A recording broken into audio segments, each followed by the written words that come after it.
په محرم کې واده کول پښتانه خپله لار نه لري د بل په لارو پسې دي ړانده شاعر نه ویل نیم ړانده دي نیم کاړه دي څنګه پښتانه دي د رښتیا نیم نه ټول هم ړانده دي هم کاړه دي پښتانه دي خبره دا ده په محرم کې واده ګناه نه لري او که څوک بدپالي کوي هغه نحوست یې بولي ناشتوب یې بولي د الله رسول فرمایي دا شرک دی که چا یو کار په دې وجه پرېښوی چې دا ناشد دی دا بدشګوني یې کمه بولي بدپالي یې کمه بولي بدپالۍ د وجه پر یا محرم نو دا شي زموږ پښتانه وایي د قتل میاشته ده په دې کې سړی واده نه کوي دا شرک دی شرک الطیرة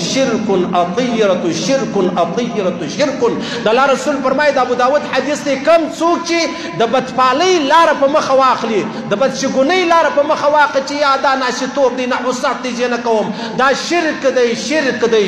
دی په محرم کې واده جایز دی بلکې ښه خوند کوي په محرم کې عبادات او ثوابونه زیات تر نورو میاشتو نو که په دې کې سړی واده هم وکړي دا عبادت ثواب یې زیات تر دا نورو میاشتو او واجبه دا ده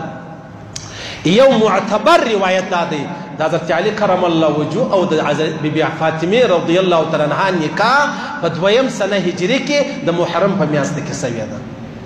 زموږ خلک هسې په بله لاره پسې تللی دي اصل یې ونې دي پیغمبر علیه الصلاة وسلام فرمایي زما په امت کې به 80,000 کسان د بخاري حدیث دی 80,000 کسان الله بغیر د حساب کتاب جنت لره بوځي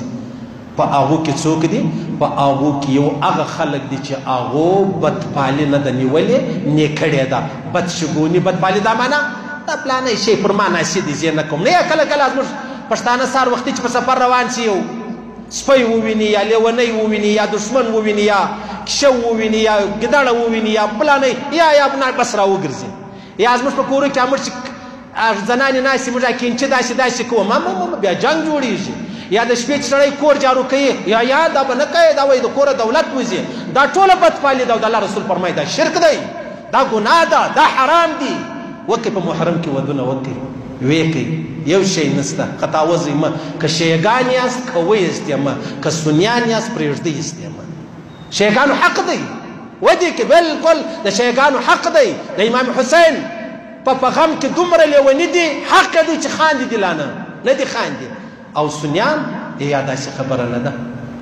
پیغمبر علیه السلام فرمایي چې کوم څوک پر الله او پر آخرت ایمان لري تر 3 ورځې زیات غم نه دی جایزه تر 3 ورځې زیات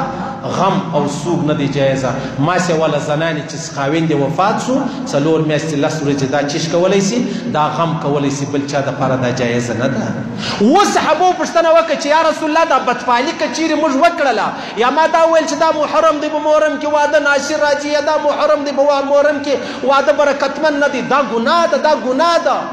صحابو پوښتنه وکړه نو زموږ دپاره څه کول پکار دي کفاره یې څه ده د الله رسول وفرمیل کفاره یې دا ده ته به دا وایه چې اصل خیر هغه دی چې کوم د الله له جانبه دی اصل بدشګوني هغه ده چې د الله له جانبه ده زموږ معبود یو الله دی موږ د الله چې کومه لاره ده پر هغه لاره باندې ځو نو چونکې په محرم کې واده کول هېڅ یوه ذره د شریعت سره تعلق نه لري که لري زما او ستا د معاشرې سره لري که لري د غیرو سره متاثره یو که لري هغه په دین پوه نه یو که لري هغه الله او رسول نه پېژنو نو ځکه بس موږ ودونه ولاړ دي څه کیسه د محرم دی څه کیسه ده د قتل میاشته څه کیسه د امام حسین شهید شوی دی مه کوئ یاره انوار شاه حضرت عمر فاروق شهید شوی دی څه چم کوي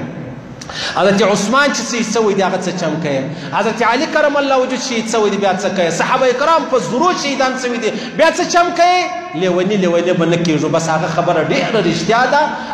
نیم ړانده دي نیم کاړه دي پښتانه دي الله دې ویل اورېدل قبول منظور وکړي الله دې خپل احکامات د پیغمبر علیه السلام مبارک طریقې را نصیب کړي الله دې پر دې تور موږ ته مرګ راکړي چې موږ مرو دا ووایي لا اله الا الله